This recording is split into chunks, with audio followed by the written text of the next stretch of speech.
우리 보좌 앞에 모였네. 함께 주를 찬양하며 305장 나 같은 죄인 살리신 우리 함께 찬송하도록 하겠습니다.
말씀을 듣기 앞서서 기도하겠습니다. 참으로 고마우신 아버지 하나님 감사합니다. 오늘 이 저녁에도 저들 귀한 말씀의 자리로 인도해 주신 은혜 참으로 감사를 드립니다. 오늘 귀한 말씀을 들을 때에 무엇보다도 저들의 마음과 생각이 온전히 하나님께 열리게 하여 주시고 성삼위 하나님께서 친히 좌정하여 주시사 오늘도 그 어떤 것도 그 무엇도 이 귀한 기쁨을 빼앗지 못하도록 붙들어 주옵소서. 오늘도 부족한 조정을 하나님의 귀한 말씀을 전한 자로 세워주셨습니다. 부족한 조정의 인간적인 모습은 감춰주시고 오직 하나님의 말씀만이 우리 심령들마다 새겨지고 그대의 삶 속에서 온전히 드러날 수 있도록 하나님께서 친히 역사하여 주옵소서. 모든 것 주님께 온전히 탁하오며 감사드리며 예수님의 이름으로 간절히 기도드립니다. 아멘. 할렐루야. 반갑습니다. 우리 반갑게 인사 나누겠습니다. 반갑습니다.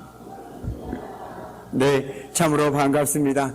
어제부터 며칠 전부터 열대야도 시작되고 또 이렇게 장마가 평소와 다르게 또 이렇게 왔다 안 왔다 밤에 또 무더운 날씨 속에서 하루하루 지내고 계시는데요. 무엇보다도 늘 건강하시고 오늘 또한 이 귀한 시간을 통해서 우리의 영과 육이 회복되신 은혜가 하나님으로부터 임하기를 주님의 이름으로 간절히 축복합니다. 아멘. 누구나 한 번쯤은 부메랑을 날려본 적이 있을 것입니다. 저도 어릴 적에 부메랑을 날려본 적이 있습니다. 그런데 참으로 신기하게도 제가 아무리 있는 힘껏 저 멀리 던져도 마치 저를 비웃는 듯 다시 내게로 돌아오곤 했습니다. 아무리 멀리 던져도 다시 어김없이 돌아오는 부메랑.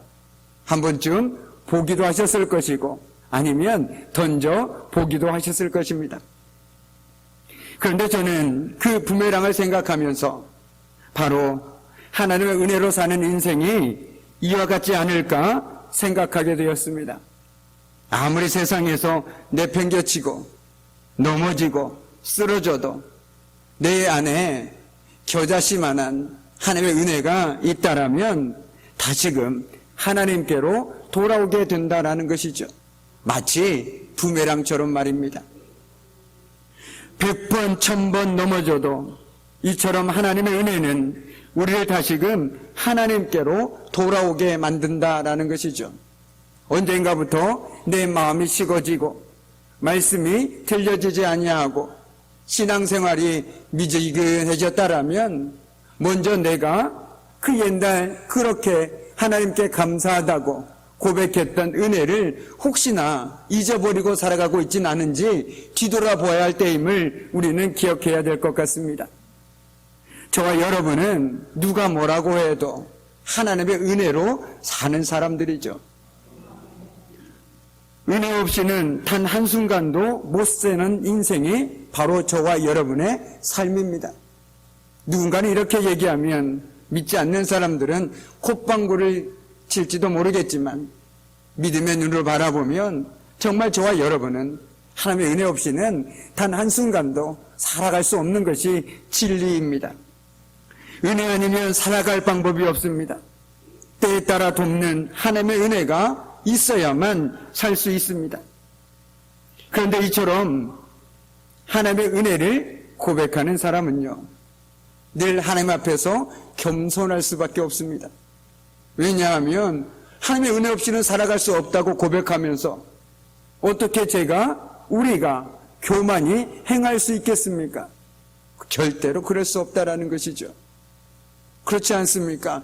하나님께서 나를 도와주지 않으시면, 나를 붙들어주지 아니하시면 저는 살아갈 수가 없습니다. 지금 제가 이 자리까지 있는 것도 하나님의 은혜입니다라고 고백한다라면 당연히 겸손은 당연한 것 아니겠습니까? 왜요? 제가 한 것이 아니지 않습니까? 하나님께서 하신 것 아니겠습니까? 오늘 사도 바울도 뭐라고 얘기하고 있습니까? 내가 한 것이 아니요 오직 나와 함께 하신 하나님의 은혜로라라고 고백하고 있지 않습니까? 저와 여러분은 정말 사도 바울이 얼마나 위대한 일들을 행했는지, 얼마나 수고를 했는지 너무나도 잘 알고 있습니다. 그런데 그 모든 것을 자신이 했다고 얘기하고 있지 않습니다. 이 모든 것을 바로 자기와 함께 하신 하나님의 은혜로 했다라고 고백하고 있는 이 귀한 고백, 우리는 오늘 이 저녁에 우리 가슴판에 새겨야 된다라는 것이죠.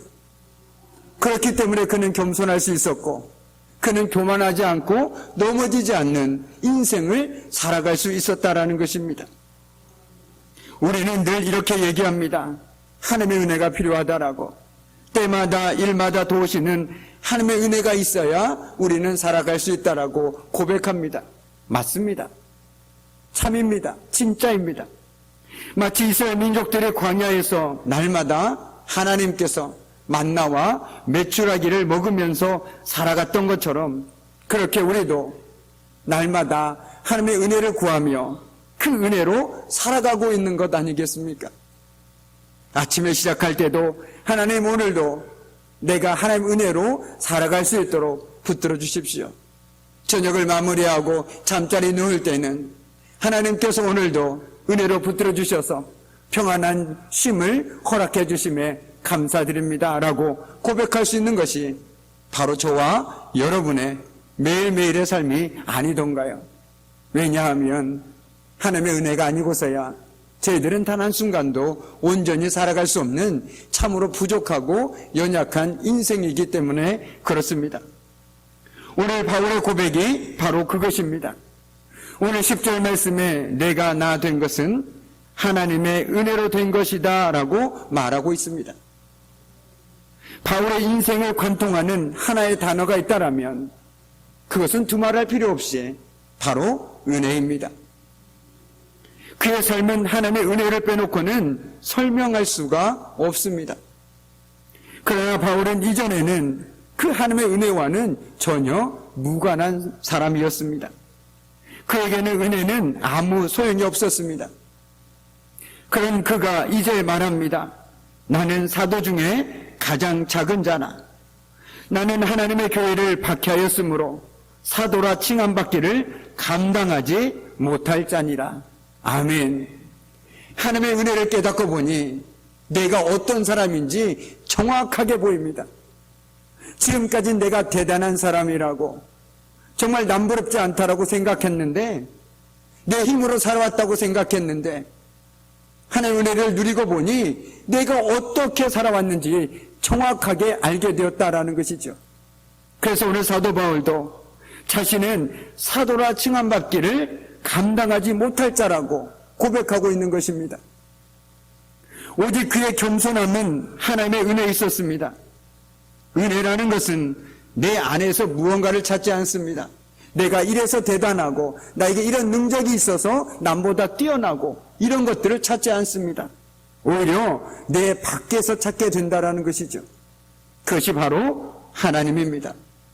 하나님의 눈으로 나를 보고 하나님의 마음으로 내 삶을 바라보니 나는 이것을 감당할 수 있는 능력이 없는 사람이었구나.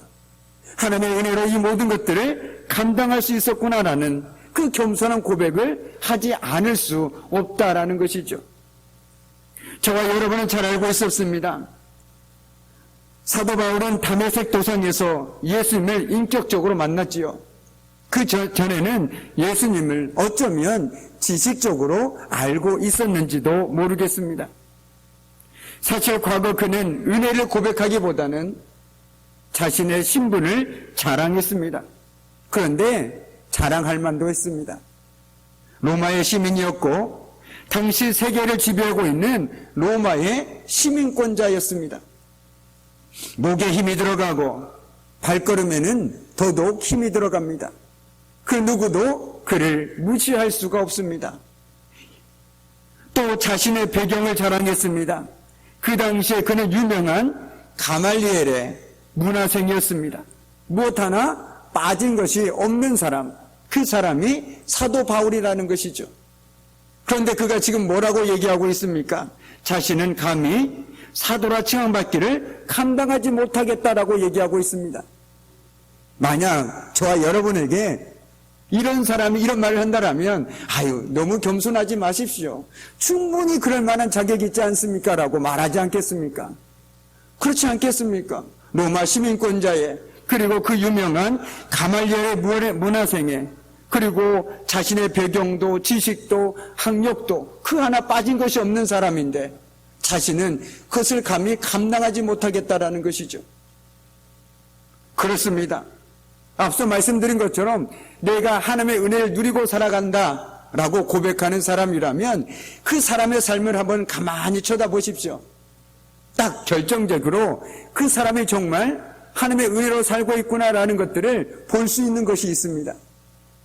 그 사람이 겸손한 사람이냐 아니면 교만한 사람이냐, 자신을 드러내는 사람이냐 다른 사람을 드러내거나 하나님을 드러내는 사람이냐, 그것을 보면 진짜 그 사람이 하나님의 은혜로 살아가고 있는 것인지 아니면 말로만 하나님의 은혜로 살아가고 있다라고 고백하는 사람인지 분명하게 볼 수 있다는 것이죠.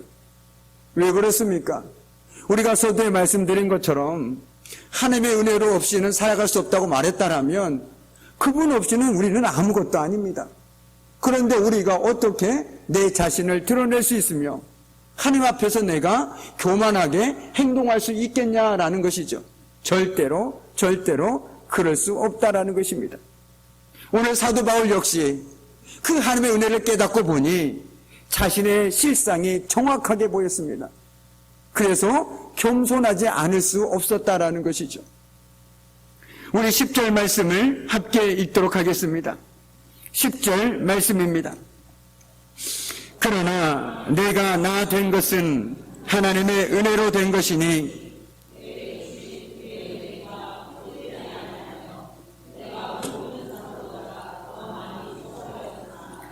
내가 한 것이 아니요 오직 나와 함께 하신 하나님의 은혜로라.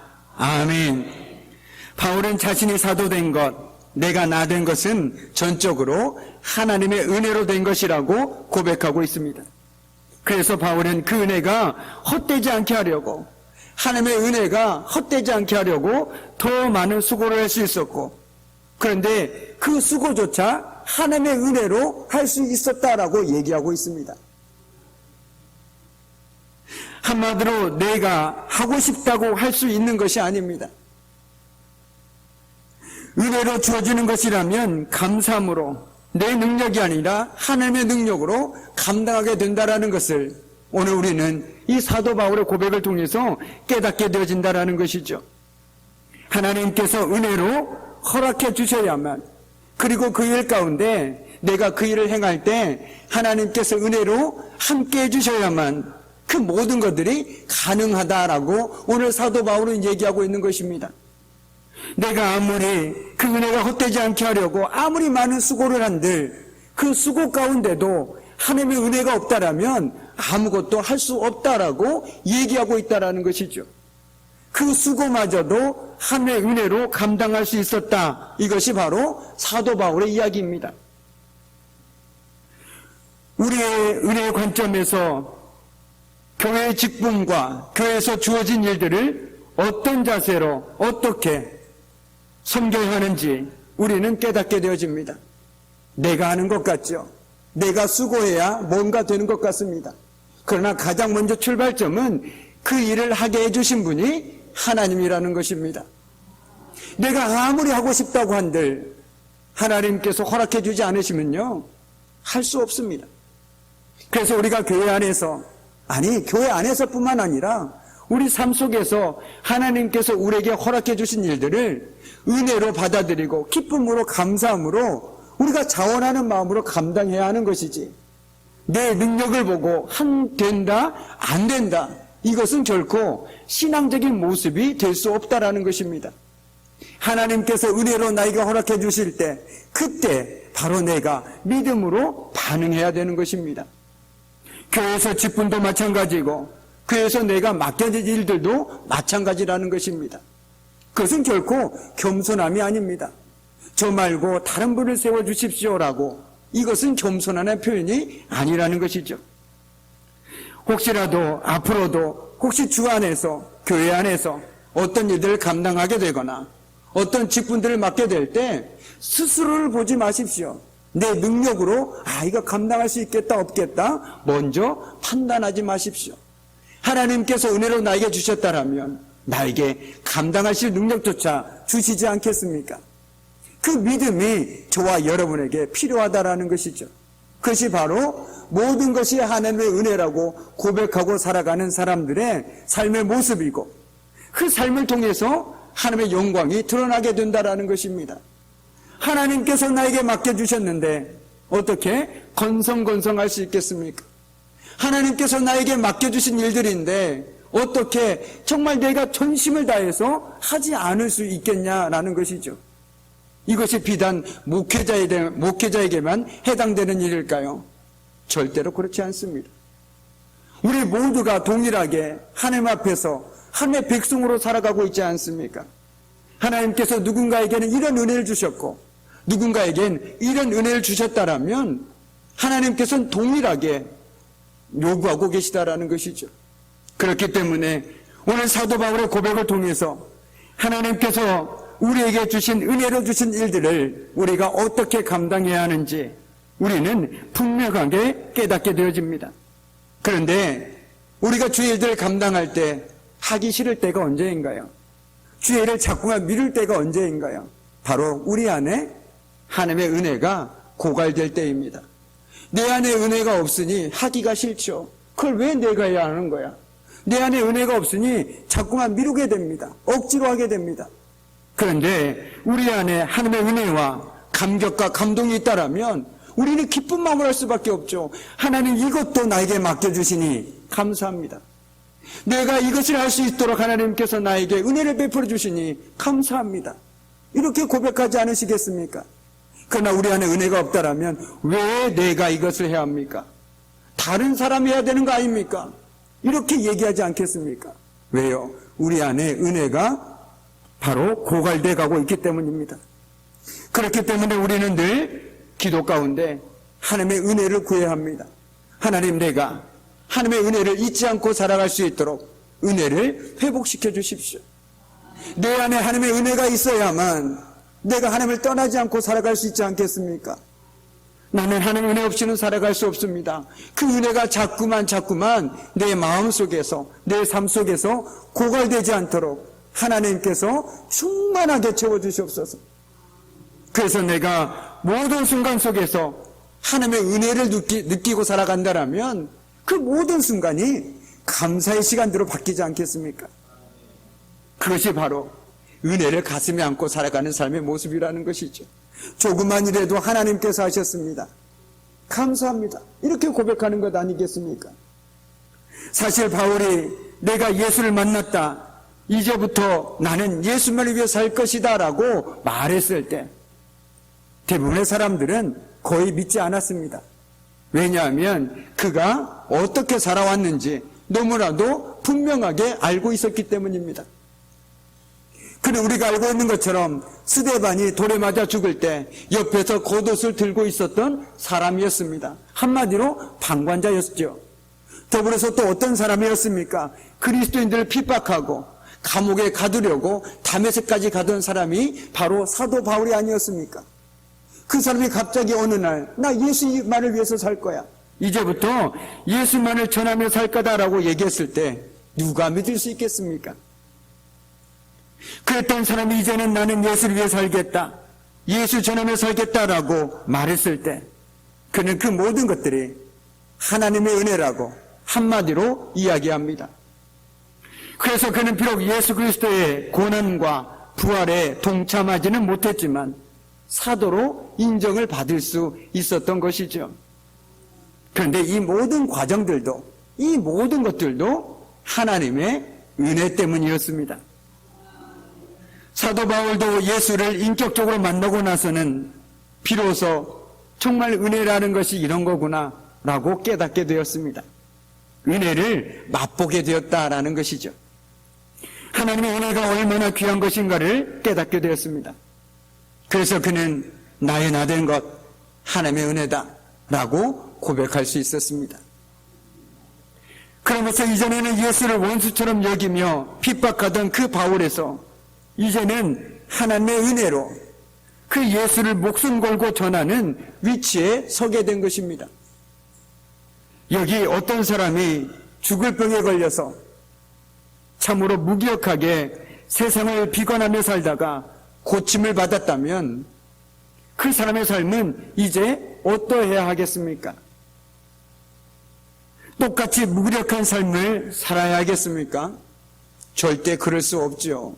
이제 내가 새로운 삶을 내게 살게 됐는데, 정말 죽으려다가 새 생명을 살게 됐는데 어떻게 똑같은 삶을 살 수 있겠습니까? 그 사람은 죽다가 다시 살아났기 때문에 그 사람의 삶은 분명히 바뀔 수밖에 없다라는 것이죠. 우리에게 익숙한 나 이제 주님의 새 생명 얻은 몸이라는 찬송가가 있지요. 그 가사 중에 나 이제 주님의 새 생명 얻은 몸, 옛것은 지나고 새 사람이로다. 그 생명 내 맘에 강같이 흐르고 그 사랑 내게서 해같이 빛난다. 영생을 맛보며 주 안에 살리라. 오늘도 내일도 주 함께 살리라. 아멘. 나 같은 사람도 정말 하나님께서 사랑해서 구원해 주셨는데 그것만으로도 충분하지 않습니까? 나에게 주신 하나님의 은혜를 헛되게 하지 말아야겠다.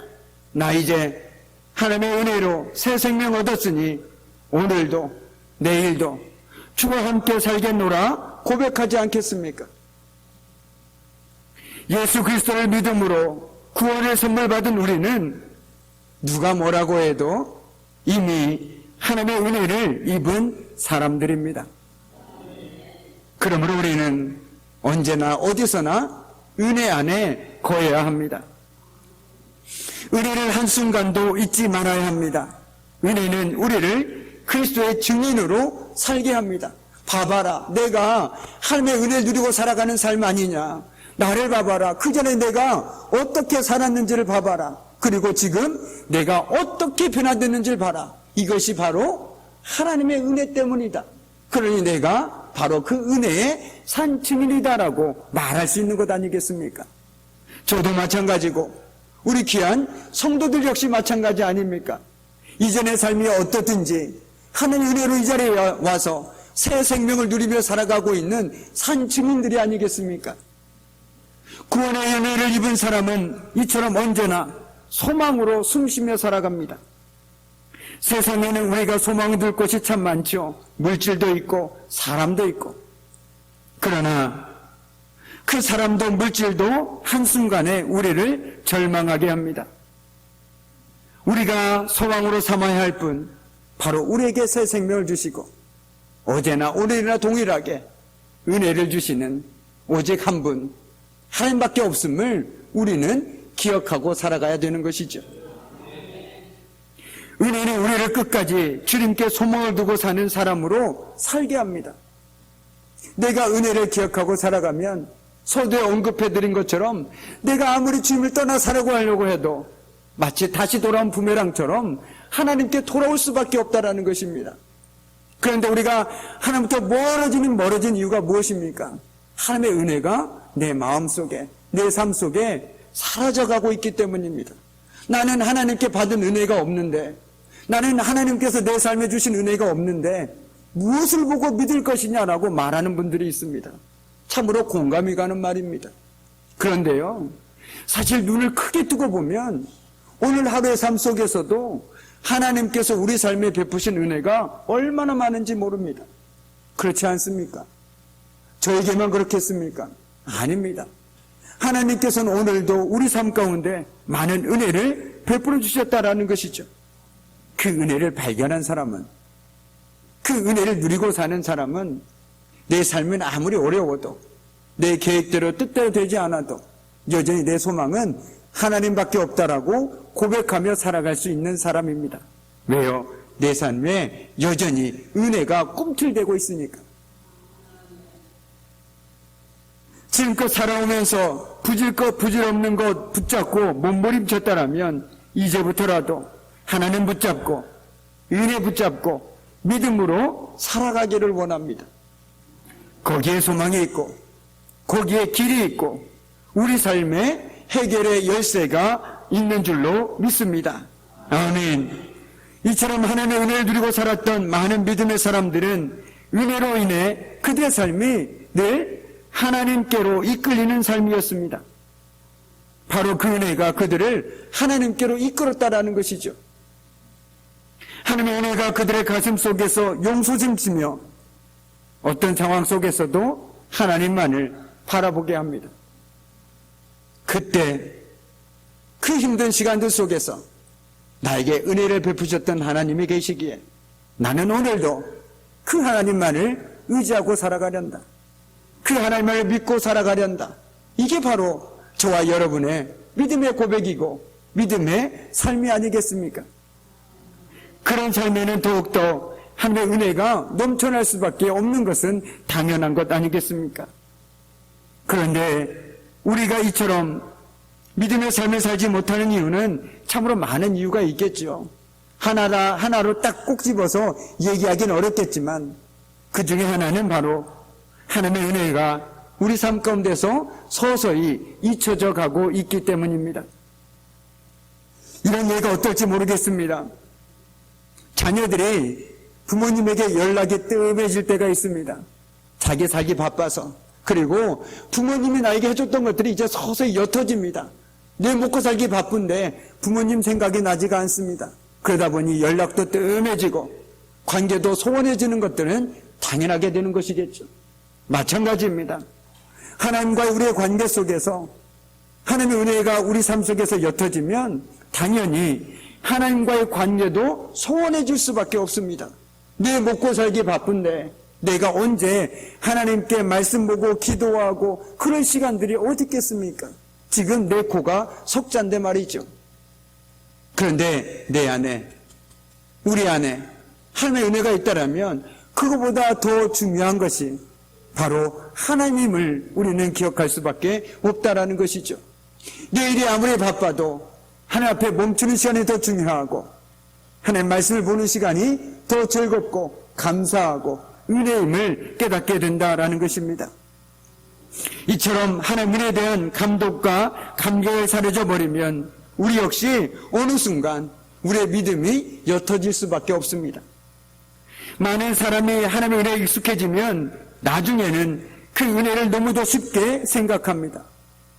처음에 하나님을 인격적으로 경험하고 은혜 받았을 때는 정말 울며 불며 하나님을 위해서 온전히 자신의 삶을 헌신할 것처럼 합니다.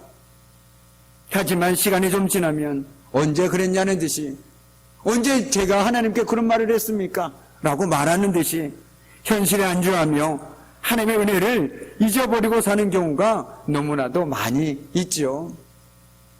그러나 은혜를 누리고 살아가는 사람은 그 삶의 모습이 다릅니다.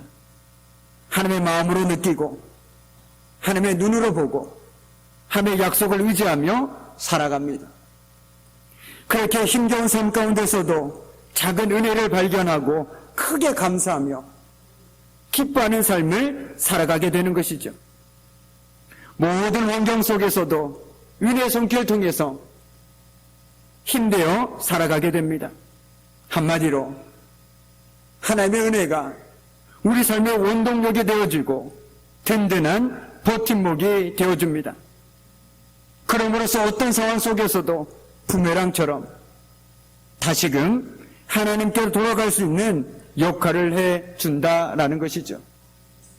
오늘 이 시간 간절히 바라기는 하나님의 은혜를 받기에 아무 자격 없는 저와 여러분이 오직 하나님의 은혜를 받았다는 것을 늘 기억하고 겸손한 마음으로 늘 하나님의 이끌리는 은혜에 이끌리는 삶을 통해서 하나님만을 붙들고 살아가는 그 믿음의 삶을 살아내기를 주님의 이름으로 간절히 축복합니다. 아멘. 기도하겠습니다. 참으로 고마우신 아버지 하나님 감사합니다. 참으로 아무 자격 없고 아무것도 아닌 저희들이 오직 하나님의 은혜로 하나님의 자녀 삼아주시고 오늘도 늘 은혜 가운데 붙어주시는 은혜 감사드립니다. 저희들 그 은혜를 기억하고 살아감을 통해서 늘 겸손한 마음으로 하나님의 영광을 드러내는 그런 복된 믿음의 삶 살아갈 수 있도록 하나님 도와주옵소서. 감사드리오며 예수님의 이름으로 간절히 기도드립니다. 아멘. 우리 시간 찬송가 300장 함께 찬송하도록 하겠습니다.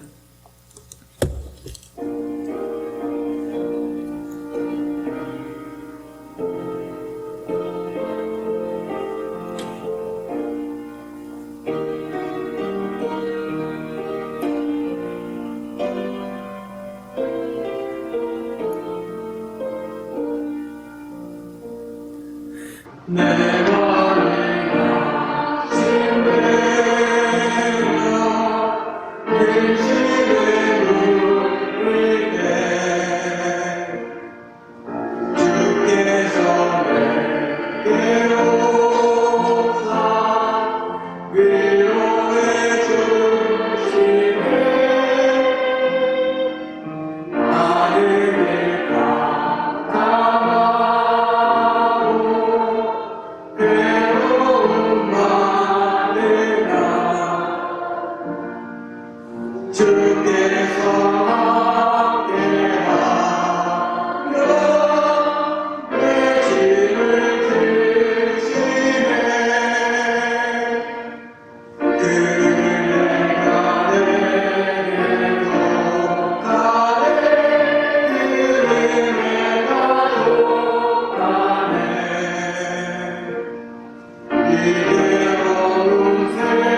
승리의 왕이네 주음성 들리네 그래 나에게 족하네 그래 가족하네 이대로운 세상 지날 때 그래 가족하네 범인이 가득하고 눈물이 흐르네 주 나의 곁에 오사 위로해 주시네 알라의 낙점가서 어려움 당할 때 주님의 능력이 원수를 이기네 그네가 내게 족하네 그네 가족하네 이대로운 세상 지날 때 그네 가족하네